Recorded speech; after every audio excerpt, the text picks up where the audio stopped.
America, bonjour, hi Canada, happy Canada Day, everybody. This is the 4th of July in Canada. It's July 1st, of course, is Canada Day. We're glad to have you along with us, our Canadian friends listening north of the border or throughout the United States. Everyone watching on YouTube or on Instagram, welcome. I'm joined by Robert Costa, he who hosts Washington Week in Review. Robert, you've got a tie on. You must have been doing Morning Joe this morning.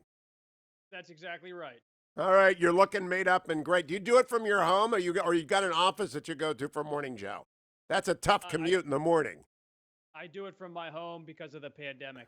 Yeah, that's bad news to have to do the show outside of a regular, if you're not in the routine of it.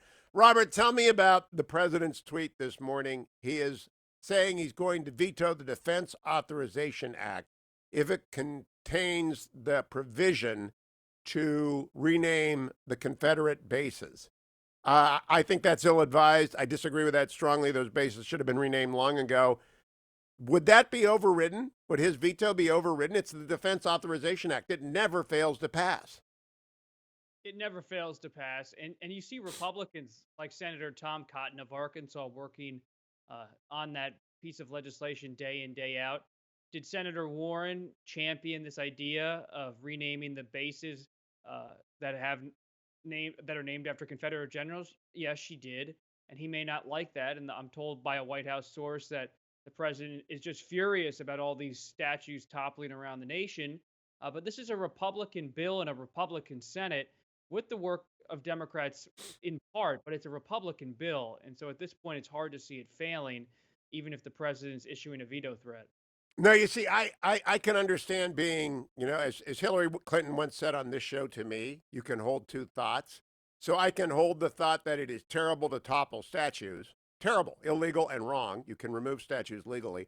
And it's terrible to name bills for slave owners and people who fought to defend slavery and who broke their oaths to the United States. And I just drove past Fort A.P. Hill. I've got to ask you, though, Robert, you are like me, Catholic. You are like me from the North. And you are like me. We've never really lived in the South. I never even imagined all these bases existed named for Confederate generals. Did you? Well, I've traveled throughout the South, and it's clear that these bases, almost to a T, they were named after Confederate generals long after the Civil War, and they have been seen as an affront by Black Americans for decades as symbols of the nation's racist past and slavery. And when you talk to Black Americans, whether it's in the South or elsewhere, and white Americans and others, it's clear that these are offensive symbols with the imprimatur of the U.S. government because they're military bases, and that's Oh, why I get that part. I'm just wondering about it. I completely in agreement and changing it. And I have been since I became aware of it. I'm just saying, I don't think a lot of people in the North, Northerners, have any idea that this is. I didn't know who Hood was. I mean, I knew who Hood was, but I didn't know that Camp Hood was named for that Hood. I didn't. I never even knew there was a Fort A.P. Hill. I must admit that. I just didn't. It didn't associate in my mind. I don't recall ever reading about it. Do you? Did anyone ever teach you that these bases were Confederate general bases?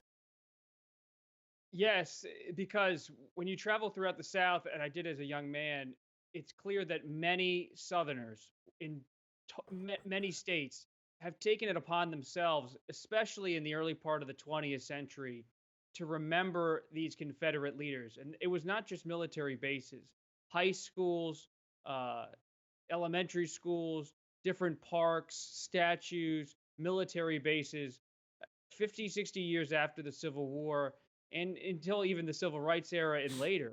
There have been many Southerners who worry that the history of the Confederacy is not being remembered enough. And so there have been all these efforts to name bases and to name federal and state spaces after these people.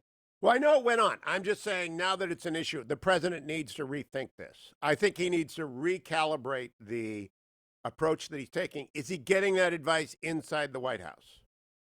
He is, but as you know, Hugh, he's on the golf course. He's tweeting by himself. This is a personal fight for him. And he also believes his base wants him to fight this culture war.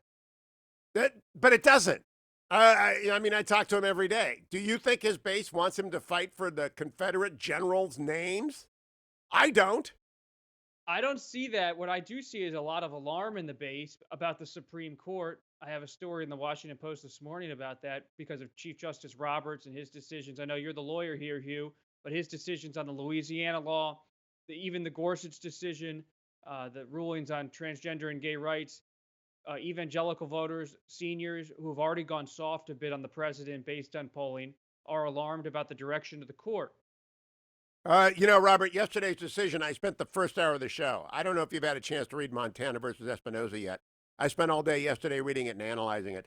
The Chief Justice wrote the majority opinion 5-4. It's the most important case for religious conservatives in many years. And for homeschoolers and for parochial school advocates, it is the most important case. It would have gone the other way had Donald Trump not been elected, put Gorsuch and Kavanaugh on the court because it would 4 liberals voted against it.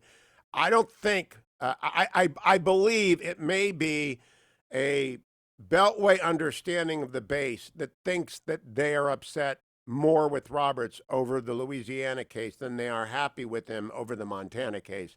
I believe it's the reverse. And that just happened yesterday, and we have 2 more. Our Lady of Guadalupe is coming up, as is Little Sisters of the Poor. They haven't been decided yet. But if we go 3 for 3 on religious liberty, evangelical America, Catholic Orthodox America, they're going to know that Donald Trump is the one that is responsible for protecting their religious liberty.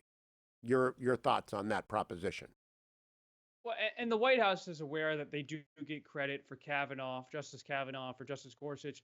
There is talk, Hugh, and I have it in my story today, about a possible vacancy this summer. We've heard a lot about whether Justice Thomas will retire or not, but the name I keep hearing in my source world is Judge Amul Thapar, the federal judge in Kentucky, the former U.S. attorney in Kentucky, that he's seen as a favorite of Leader McConnell, and that if there is a narrow window, someone like him, if Thomas retires, who's young, 51 years old, who's seen as confirmable, could be moved this summer. And you think that this is already a political and culture war in this country? Just wait for a possible. Oh, Robert, Supreme you Court should have called me. I don't report buzz much, but since you brought it up, the stronger rumor is that Justice Alito is going to quit. Justice Thomas will never quit. And that Justice Alito opens up the opportunity to put on Ray Kethledge again, or David Strauss, or Don Willett. That if indeed Justice Thomas were to retire, would be Amul Thapar. That one's a done deal if it's Justice Thomas Amul Thapar. Alito, huh? That's a great tip. That is what my, what happens at this time of the year is that people begin working the refs. And I'm hardly a ref, but I got a column in the Washington Post. And so they start working me about, this person would be great if Alito quit, and this person would be great if Thomas quit. And everybody agrees with what you just said. If Thomas were to quit, if he were to say, look, I'm 72, I've done my share. But Robert, did you run into anyone who told you what he said? He swore the oath that he wasn't going to leave his job until the last person who voted against his nomination had left the Senate.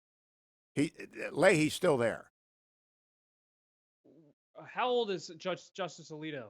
I think he's 74. He might be 72. I'm not sure. But he hates the buzz is his wife hates Washington D.C. more than my wife does, which means she's a 12 on a scale of 10. And I mean, there are people who hate this town. I mean, hate it.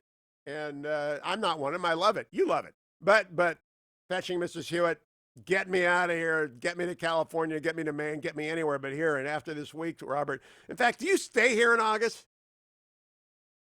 I mean, because of the pandemic, I'll be staying here.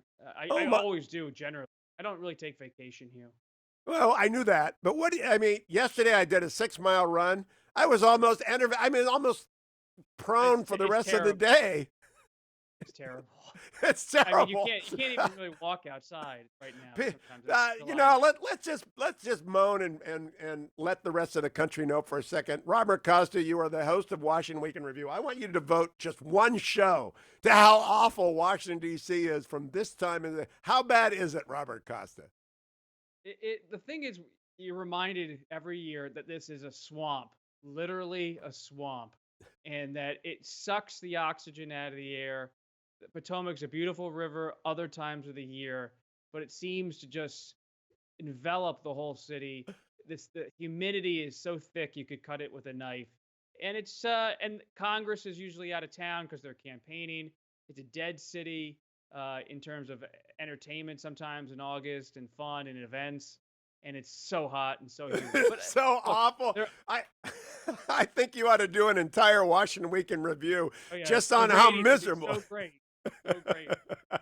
Robert Costa, always a pleasure. Costa reports on Twitter, Washington Weekend Review, every Friday night on PBS. Don't go anywhere, America. It's the Hugh Hewitt Show. Portions of the Hugh Hewitt